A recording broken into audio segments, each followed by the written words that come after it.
Today's daf is daf mem, the last daf in Masechet Beitza. We'll start with the Mishnah daf lamed tes amid beis, 3 lines up from the bottom. This Mishnah, like the Mishnah before it, addresses the Isur Kumin as far as objects are concerned, possessions. And we've already mentioned that in a case where, let's say, Ruvain owns an object, the object in terms of its how far you're allowed to move it is limited to the tchum of Ruvain, and so forth and so on. One of the cases that we're going to deal with today is a mafkid and a shomer.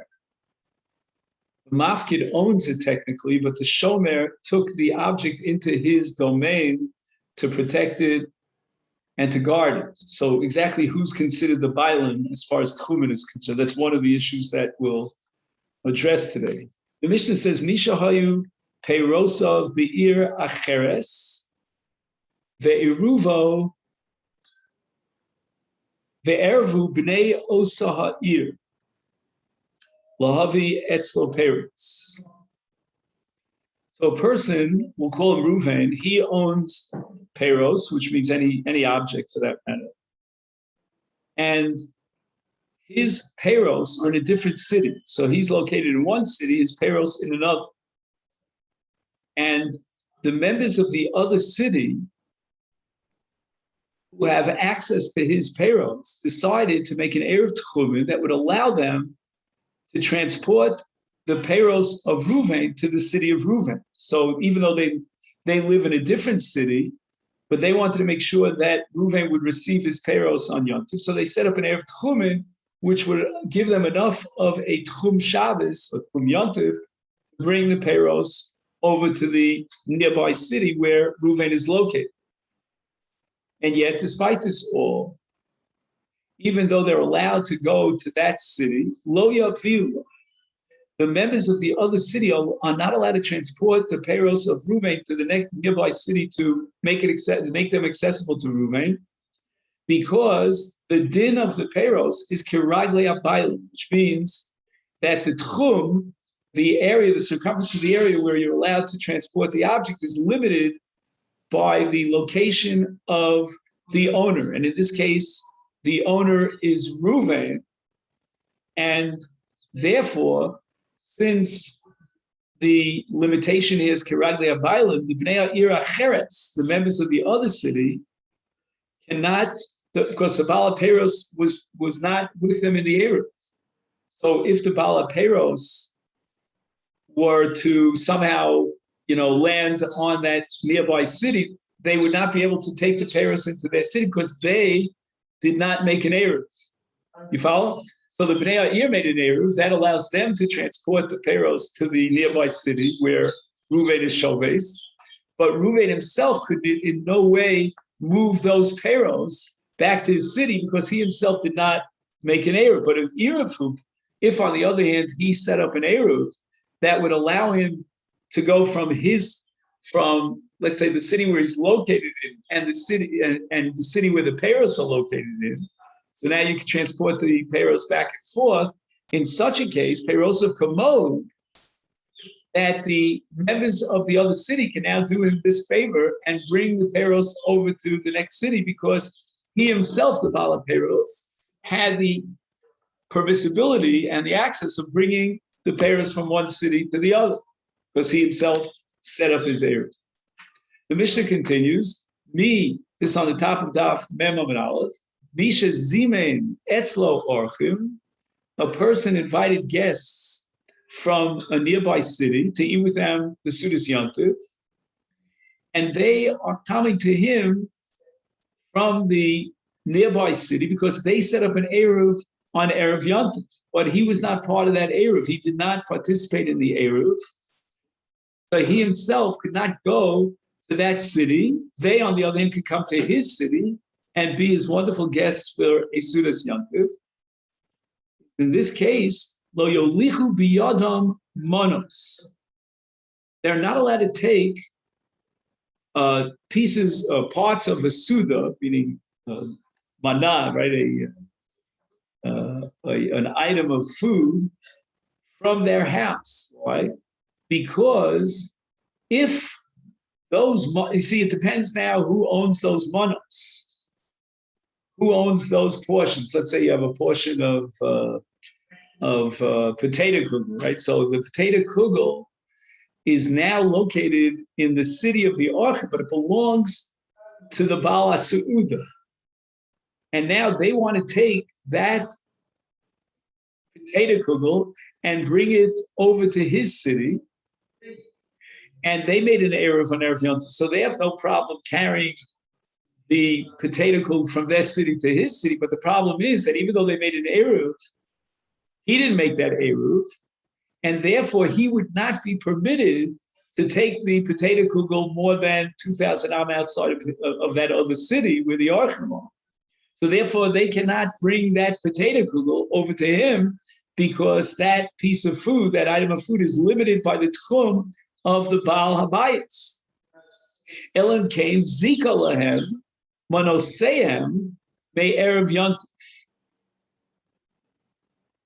What he could possibly do is the Baal Habayis could set up what's called a zikri al yidei acherim, which means that you may have had this experience, I don't know if you had this experience, where you want to bring a gift to someone, that you're invited to be a guest at his table, and you didn't get a chance to bring him the gift before Shabbos, so there's a problem of kinyan on Shabbos. So what you do is, you do zikri al yidei acherim, you give let's say a bottle of wine over to someone else, and you tell him that he's making a kinyan, acquiring it on behalf of the Baal Habayis. So the Orech could therefore bring that wine as a gift.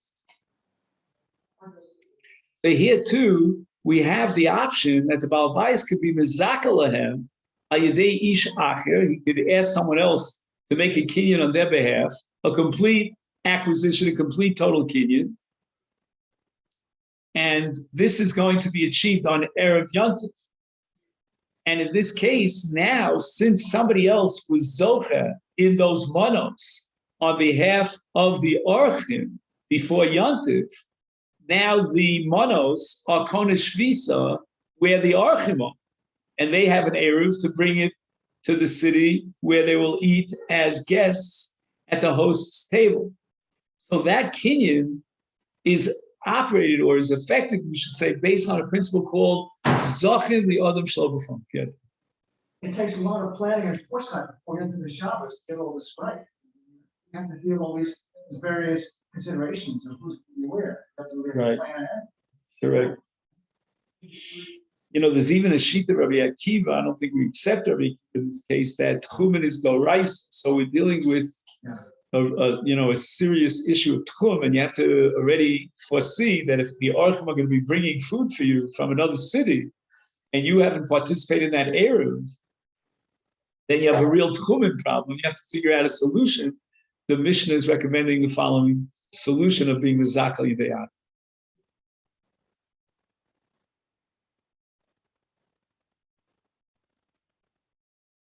Gemara says itma. Now we get to the main issue for today. Amafkid peros eitzel chavero. We'll try to give this names. We have Reuven, who owns peros, and he deposits those peros in the possession of Shimon. Shimon is the nifkad, otherwise known as the shomer. And now the question is, what is the tchum of those peros? Because going into Yontif, we have two possible owners. We have the mafkid who really legally totally owns it, but we also have the shomer, and to some extent he took it into his rishus. He's now bringing these peros into his domain, and he's responsible for those peros. And on this issue, we have machlokes Rav and Shmuel.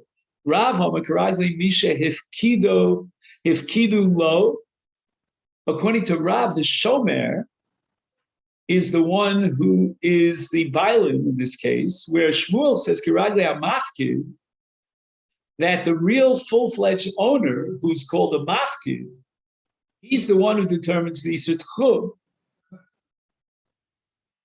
And at this point, the Gemara is going to suggest Lema Rav Shmuel di Azdu L'Tamayu, that Rav and Shmuel are reflecting in a consistent way on their respective views that are recorded in Masechet Bava Kama as a comment on the Mishnah there on Daf Mem Zayin.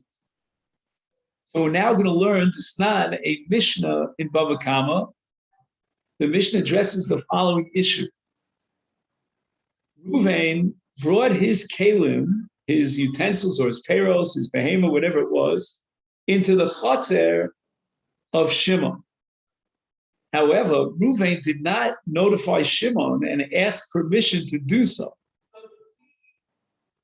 And now, let's say the case of a behema, for example, the animal now damages the owner of the courtyard because the owner of the chotzer has various objects there, and the animal which Ruvain brought into Shimon's chotzer without asking Shimon's permission now destroyed the utensils of Shimon the Baal HaChotzer. Alternatively, let's say that animal went loose and damaged other people. So in this case, the owner of the animal, will call him the mafkid. He is responsible for all damages, whether it's damages to the Baal HaChotzer or damages to any of the neighbors. However, in Hichlis Bershus, if on the other hand, he asked the Baal HaChotzer for permission, and he was granted explicitly permission to bring his animal, for example, into the chotzer of Shimon, and now the animal damages Shimon's property, or for that matter, the animal goes out loose and damages the property of others, the Mishnah says, in that case, Baal HaChotzer chayav. And this is the view of the Chachamim. We'll soon see a dissenting view of Rebbe, but the Chachamim insist that once the Baal HaChotzer agreed to give permission that so-and-so's animal, Ruvain's animal, should be taken into his chotzer, included tacitly, by implication, is his agreement and acceptance of responsibility as a shomer. Rebbe disagrees. Rebbe Omer li olam eino chayav. You cannot hold the balabayas responsible for damages ad she'ikabel olav balabayas lishmar, until the balabayas explicitly made a declaration that he has accepted upon himself the responsibility of shmirah. So the machlokas now between the Tanakama, Chachamim, and Rebbe revolves around the following question. When I give you permission to bring your animal into my backyard, does that mean I accept upon myself responsibility as a shomer? Is that inherent or at least implicit in my allowing you permission to bring your animal into the chotzer, or it's not? There's no such thing as Kabbalah Shmira, accepting responsibility. This is the opinion of Rebbe, unless you explicitly declared, I am your shomer. I am guarding this animal that it shouldn't damage you, it shouldn't damage others. Yomar Avhuna, Amar Rav, Halacha Kidivrei Chachamim. According to Rav, the Tanakama's opinion here is accepted la'alacha, which means that implicit in Rishus, when the Baal HaChotzer allows, we call him Ruvain, to Ruvain, bring your animal into my backyard, implicitly he has accepted upon himself responsibility. Shmuel disagrees, halacha Rebbe, we paskin like Rebbe, and the implication is that unless a person explicitly accepts responsibility, the fact that he gives you permission, I'm just giving you permission to bring your animal into my chotzer. I don't want the headache of the responsibility to make sure the animal doesn't go wild and damage others.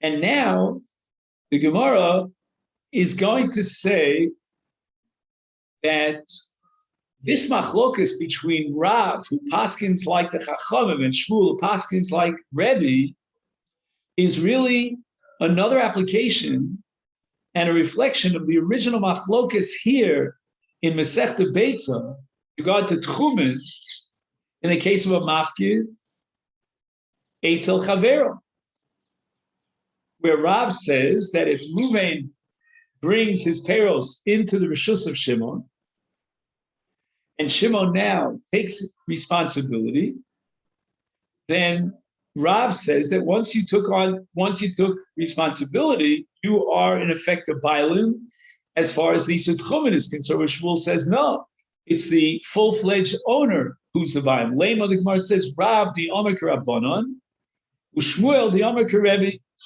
So let's spend a little bit of time here trying to figure out what's called in modern Hebrew tlut. Tlut means interdependence, like a matching. The Gemara is now going to say that you can match up Rav with the Rabbanon, which is very good. That means that Rav is very consistent, and Shmuel with Rebbe. How so? The explanation for Rav in the case of Tchumen, that the determining factor for the Tchum is what Rav calls Ragle Mishef Kido Lo.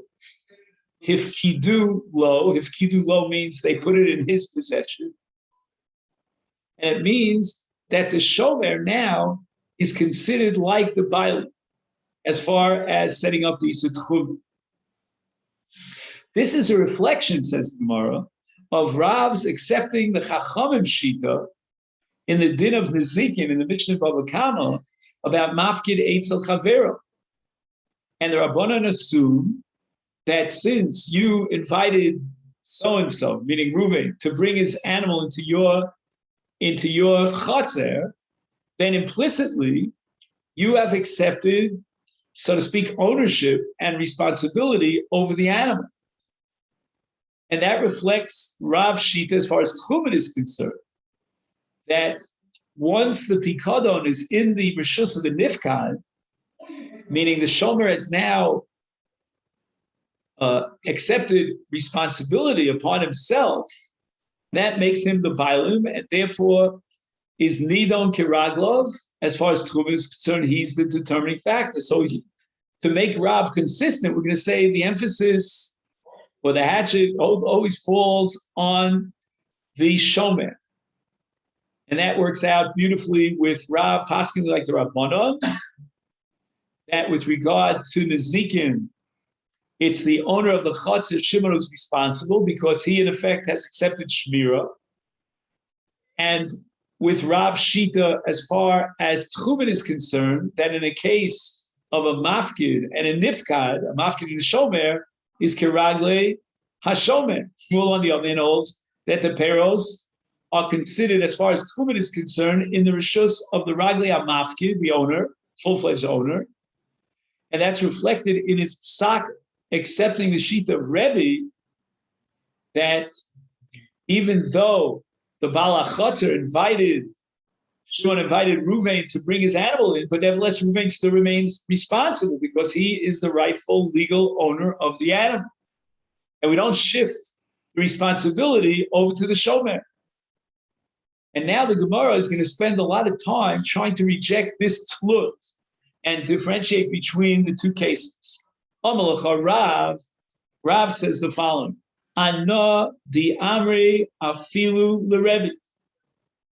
What I said as far as Tchumen is concerned, that the Peros are kiragle hashomer, that could work out even according to Rebbe. Why? Because Rebbe did not define and categorize Shimon, the Baal HaChatzer, as the Shomer. Had he been the Shomer, he would indeed be responsible for Nezikin, even according to Rebbe. And that's what the Gemara works out now. I'd kind of look on a Rebbe.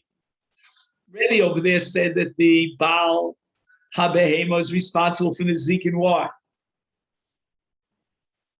The fact that Shimon invited Reuven and gave him permission to bring his animal in does not imply that he accepted responsibility for the animal. You want to use my chatzir as a temporary storage place for your animal, but I'm not going to accept responsibility. But the case of Rav is hakibel alei netirusa. And Rav Shita is that once you accept upon yourself the status of a shomer and all the responsibility that is implicit, then you become the bailim. And in Tchum Shabbos, you're the ragle haBailim. So therefore, Rebbe would actually accept Rav's position. There's no need to twist Rebbe's arm and say he's going to have to reject Rav. The difference between Rebbe and Rav is that Rebbe is talking about a case where the shomer is not a shomer, meaning he did not accept upon himself shmira. But in the event that he did accept upon himself shmira, then Rebbe would agree with Rav that the shomer is considered like the violent. And that would be true both Linyan Ezekin and Linyan Tchumen. Shmuel Amar, again trying to break up this tlut, Anodi Amri Afilu Lerabanan. When I said it all depends on the owner, the legal owner, which is the mafkid, as far as Tchum Shabbos is concerned, I could work it out even according to the Rabbanan who hold that as far as the Zikin is concerned, it is the Shomer who's responsible for the Zikin. Ad kan lo kami Rabbanan hasam. Why did the Rabbanan put all the responsibility and the ownership on the shoulders of the Nifkad, the Shomer, and he's going to be chayiv in the Zikin? That's only Ella. That's a separate din as far as Shmira is concerned. And with regard to Shmira, there's another svara, another factor that has to be reckoned into the equation. The nichle linish, the nekim torei b'shusei, the balachotze, the mazikle lo mechayev. When Reuven brings his animal into the chotzer of Shimon, in a situation in which Shimon invited him to do so, then it is in the interest of Reuven, the owner of the animal, to, in a sense, transfer ownership over to the balachotz, over to Shimon, because Reuven is not going to be able to protect his animal and supervise it and guard it. It's in the backyard of Shimon. So in order to make sure and guarantee that his animal doesn't go out and damage something, he would anticipate and he would hope that the balachotzer would accept upon himself responsibility, which is exactly, according to the Tanakama, what the balachotzer did. Avol with regard to Tchumen, even if we're going to say that as a general rule, the Nifkad, who has the object in his domain, in his possession, he willfully is willing to accept upon himself responsibility. But the mafki, the balaperos, he's not happy with that. Why? I mean, does a person find it beneficial for him in his best interest to set up his peros in the reshus of his friend and transfer quasi ownership to his friend? That's not so. He wants the peros to remain in his possession because otherwise he's going to lose Tchum Shabbos Tchum Yontif. He wants to be molech the peros kiraglo. And therefore, for sure, when he was mafkided, his das was that the peros remain in his reshus as far as tchumen is concerned. If it's an issue of nezikim, it's in his best interest. It's a win-win situation for him to transfer ownership, so to speak, to the nifkad, to the balachot. Now the Gemara Sakasha on Rav from our Mishnah Tanan. We learned in that Mishnah. I'll read the whole Mishnah.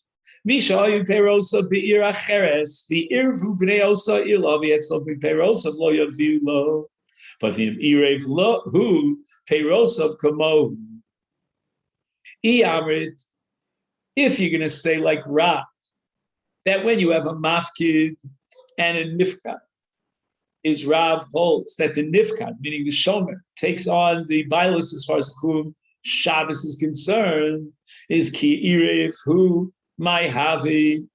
What advantage do you have in a case where the Bala Peros made an eruv, which allows him to go all the way to that eruv? What good does that do as far as the Peros are concerned? The Peros have been given over to someone else. So we're talking about Peros of Be'ir Acheres. He's deposited his fruits in the house of someone else. Okay, he made an eruv. But so what? He's no longer the Bailam because Rav Paskins, because, let me get this straight. Oh yeah, because Rav says that in the case of a Mafkid and a Shomer, it's the Shomer who determines the Isa Tchumen. He's considered the Bailam, not the Mafkid. So what good is it if I own Paris here in this city? My parents are deposited in your possession in that city, but I made an eruv, and if I could carry it, that's not so. Everything should depend upon the raglayim of the shomer, because that's Rav Shita, that the shomer accepted shmira, he becomes the quasi bailan as far as Tchum Shabbos is concerned. Rav Huna Amri Vei Rav, in the Masechet of Rav, they did a great job in defending Rav from our Mishnah. Kigon, what's the case in our Mishnah? That if he set up an Eruv, then Peroso Kimo, that's a case, Kigon She'ichelo, Keren Zavis, that the Nifkad, who is in that other city, he said to the mafkid, you know what? You want to leave your parents in my house?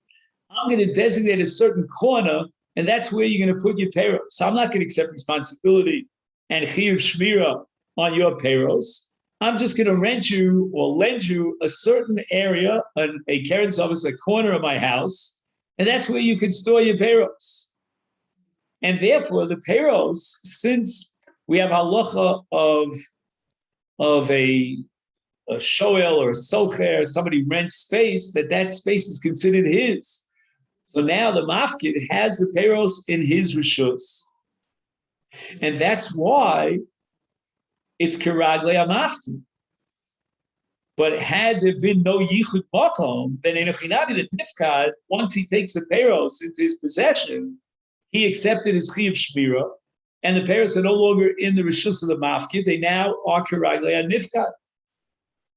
Tashma, I have a question on Rav from our Mishnah, because the Mishnah says that Misha Zimein Etzlo, if he invited guests for Sudas Yontiv or from another city, and they're going to come into this city based on an Eruv that they set up before Yontiv, is then the din is that the Orchim lo yolichu biyad manos. They cannot take from this Suda to their house, because the Su'uda belongs to the Balabayas, and therefore the Tchum is determined by the Ragli Balabayas. Elam came. The only option, the only recommendation is Zika Lehem, Monosehem, Me Erev Yontif. That the Balabayas could give their monos over to someone else on Erev Yontif, and therefore those monos are Konesh Visa under the ownership of the Archim, because the Archim own it through the principle of Zachin Liodim Shalom B'Fana. And therefore the din of Tchumin is Kiraglein. So now what's the Kash on Rav? Amrit, if you're going to say like Rav, that if a person is mafkid peros eitzel chavero, then the peros, then which person, the mafkid or the shomer, is kovea the Tchum Shabbos? It's the shomer, Kiraglein Mishev Kido Etzla. Okay, so fine, you're right, the monos belong to those guests. Technically and legally, they have acquired ownership through Zikri Ayudei Acher, Zochel Yodim Shel B'Fana. However, as far as Tchum Shabbos is concerned, then the Balabayas himself is a shomer. He may have been mizakeh the payers to someone else, but in the meantime, until those payers are actually physically transported into the house of that other person, of the person for whom you were mezakal yideyacher, these are the archiv, up until that moment, the payers are located in the rishus of the ma'areach, of the host, of the bailam. And therefore, even though they don't own the payros legally, because they've already been mezakal yideyacher as far as technical legal ownership is concerned, but according to Rav, they remain the owners as far as Tchum Shabbos is concerned, because of the principle of Kiragle ad Nifta. More answers, Hachinami, I'll use the same answer that we gave before.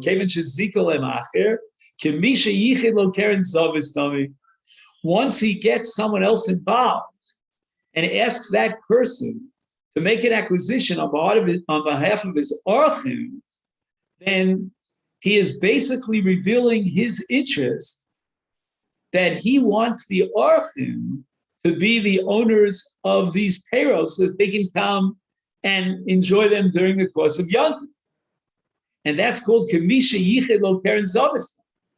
It's as far as She'el is concerned, he's not willing to accept upon himself that responsibility, which would undermine the ability of the Orchim to come and bring it and relocate it in his house because of the halacha of Kiragle Anifka.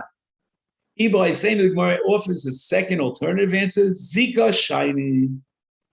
If his interest, we'll call him Shimon, to be Mizake al Yidei Ach, is so that the monos, these items of food, should be removed from his shvis. His goal here is to set him up as a Kenyan shvisa on behalf of the Orchim. Then in that case, Rav concedes that's Kiragli al-Orchim. Because when it comes to Tchumen, everything depends upon Smichus Das. And here he indicates clearly that his Smichus Das is that these payrolls should be in the possession, in the domain of the Bailam. Now the Gemara tells us the following story.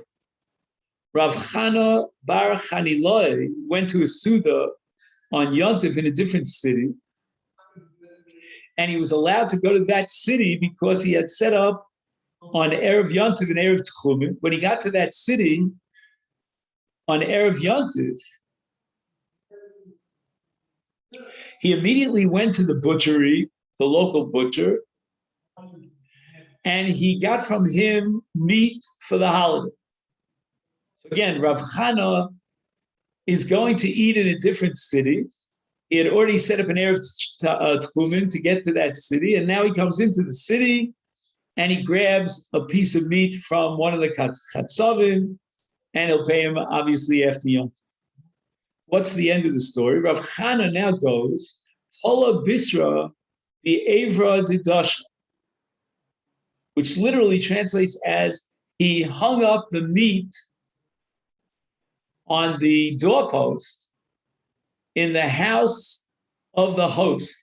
He knew he was going to be hosted at a certain house, so he placed the basar on the deles. Somehow there was a what we call a bariach in Hebrew, so something that protrudes from the door, and he hung it up there. Also, Lakami to Rav Huna. Now, Rav Chana comes to Rav Huna to present the question and ask him, is he allowed to take that basar on Yontif back to his city? Again, he made an error back to his city. But on the other hand, he was a guest in someone's house, and he put the basar in proximity of that house. So maybe it's Kiragle Anif. Amalei Rav Huna responds, I atolis zil shkil vi inu tolilov lo tishka. If you were the one who put up the basar, you're the one, the culprit, so to speak, who hung up the meat over there, then you're allowed to take it back to your city. If they did it on the other, or let's say, for example, the butcher, he did it, then you're not allowed to take the meat and bring it to your house. And the Gemara now analyzes why is that so. If Rav Chana was the one who deliberately decided to put up the meat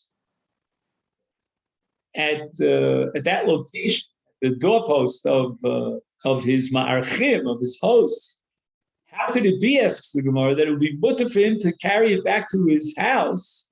For Rav Huna Talmid to Rav Hava, we know that Rav Huna always accepts the view of his Rebbe Rav, and V'yomar Rav, and Rav says now sugi about Mafkid and Shomer, that Kiragle Mishef Kido Etzlam, that the Tchum is determined by the one who took upon himself a Chiv Shmira. And here too, by placing the meat on the outer door of the host, we have to assume that the host is now the Shomer. And as far as Tchumen is concerned, now the Tchum of the Ma'areach, of the host, should determine the Tchum. So how could Rav Chana now, after he hung up the meat, now take it to his house? It should be determined as a Tchum, Kiragli Ma'areach. And the Gemara answers, Shani Evra Didasha. This case is different because Dasha is the door, and Evra is the outside of the door. In other words, since he himself Rav Chana had placed and hung the meat in the so-called Briach Hadelis, they have not yet accepted upon themselves Shmira. They didn't take the meat into their house. The meat is exposed and outside their house. Is the Kamisha Yichid Lo Keren Zavisam. It's as if they explicitly removed themselves from a Chiyuv Shmira. They haven't taken the meat into the house. Hence, the Tchum of this meat is that of the owner.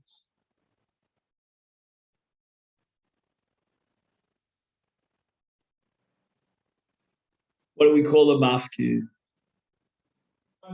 Amalei Rav Hillel l'Rav Ashi, the inu tolulei lo shakil. Now let's go back to the Horah of Rav Huna.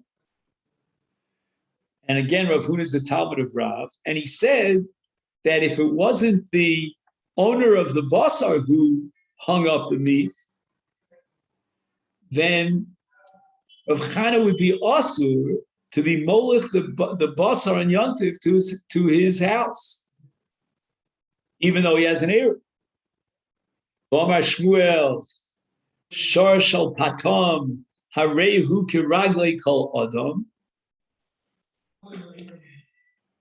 You may recall that we have a case, actually we have two cases. We have the patam case and the roa case, which are pretty similar, but with one difference. And in both cases, the patam and the roa, they generally sell the animals on the market. The patam sells oxen, and he feeds the oxen.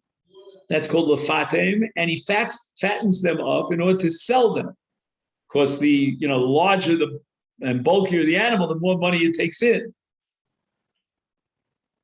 And Shmuel says, "Hareu kiragli kol adam." Whoever purchases that ox, the tchum is determined by the buyer, even though again he buys it on yontif, because already on erev yontif the das, the intention of the mocher, in this case the patam, was to sell the ox, and therefore, and this is based on the principle of brera, we assume whichever person actually purchases this particular ox, lemafreya, retroactively, it was as if it was his from erev yontif, because the das hamocher with regard to tchumen is going to determine that the lokeach, the buyer, is the owner of the object, in this case the animal, as far as tchum Shabbos is concerned.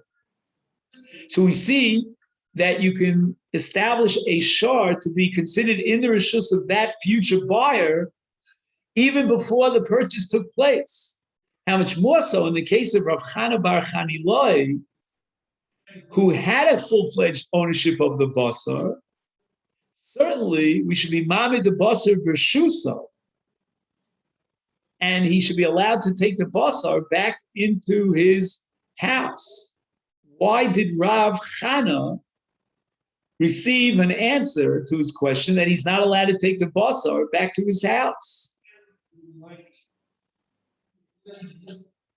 In other words, if everything depends upon das, then here the das of the one who came into the city, that was Rav Chana, and he purchased the meat, was to take the meat back to his house. So he should remain in possession, as far as tchum is concerned, of the meat. Furthermore, the Gemara asks, Amalei Ravina Rav Ashi, the inu tolule lo shakir.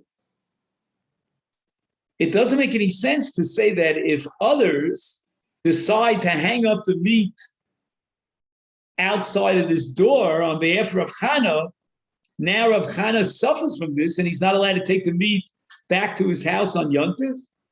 We had a shita back on the Flamet Zion on base of Rabbi Dosa that if a person if he transfers his animals over to a roa, to a shepherd, and even though the actual Masira took place on Yontif, it's considered Kiraglei HaRoa. Why? Because there's only one roa and only one shepherd in that city. And since there's no other roa in that city, then it's clear that the Masira, the Behema, will not be to anyone else other than that one single roa. And therefore, if a person has an animal, and his das is that this animal should be kiragle haroa, once we learn that the roa, in a general sense, he becomes the bailim, and he doesn't have to do any action on Erev Yontif because the actual Masira took place on Yontif, and yet the din of the Behema, the status is kiragle haroa. And that's because there was no question in our minds that the bailim were going to give the animal over to the roa. How much more so in the case of Rav Chana, it should be mutter for him to be molech the basar because no one has the right to interfere with his das. He owns the basar and he purchased the kedasu kidin, and therefore it should be karagle ba'al basar. In this case, Rav Chana. A third question. The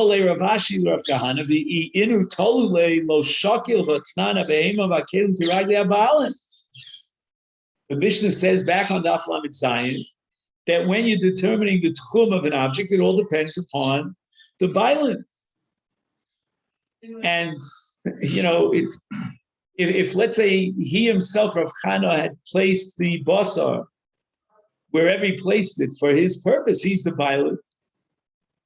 Ella says the Gemara, shiny Rav Chana bar Chani loy the Gava Rabbahu v'torid b'shmaita. He was an Adam Gadol, a great scholar, and he was always involved in learning. He was preoccupied with his learning. And that is the reason why Rav Huna established halacha like Rav. Again, Rav was his Rebbe, that basar shenis ali min ha'ayin asu mirachila mirabana. In other words, when they hung up the basar outside the door, they were doing it on behalf of Rav Chana. We said, wait a minute, why should they interfere? Rav Chana is the owner, and he wants to bring the basar back to his house. No. They interfered because they realized that Rav Chana would not take ample care of the basar. It has nothing to do again with Chumin, because we have a sugya in Chulin, Masechet Chulin on Daf Sadihei, that basar shenisal min ha'ayin, if your meat was out of your eyesight, you didn't have constant surveillance over the meat, that's called basar shenisal min ha'ayin. And it's also b'achila mirabana. So because of that chashash, that Rav Chana would not realize that the meat was left unattended to, and it was basar shenisal min ha'ayin, they wanted to guarantee that the basar would have a siman to it, that we would know how to identify. Because the whole problem with basar shenisal min ha'ayin is we're afraid that maybe a guy came along and he switched the basar, and what you're looking at now is not the same piece of basar that you got before. This basar might be treif, it might be nevela. Unless the baila make a siman on the basar, or there's something called tfiyas ayin, and they can identify this basar as there. So that's the only way of circumventing the iser basar shenisal min ha'ayin. And they were afraid that Rav Chana was so fatifed in his learning that maybe we should be suspicious and afraid that Rav Chana forgot about the fact that you need simanim on this basar. So by hanging up the basar, they were able to identify the basar, and there was no iser of basar shenisal min ha'ayin. And this is where Rav Huna was saying to Rav Chana, if you yourself hung up the meat, you now could identify that meat. You already have a siman. You're not going to be mesiach das because you have a siman. And therefore, since now davar sh'adam osa biyadav, that which a person does with his hands, even if he's fatif to learning, he's not going to forget about it. He's not going to be mesiach das. And zil shkol, you can take it and eat it. But the inu tolulav, If on the other hand, the other people would tola the basar on your behalf, then from that moment on, you were Mesiach Das. You didn't pay any attention to this Simon. And if you were Mesiach Das, then nobody's going to be careful about this basar, and it might be switched with nevela, and therefore lo tishko.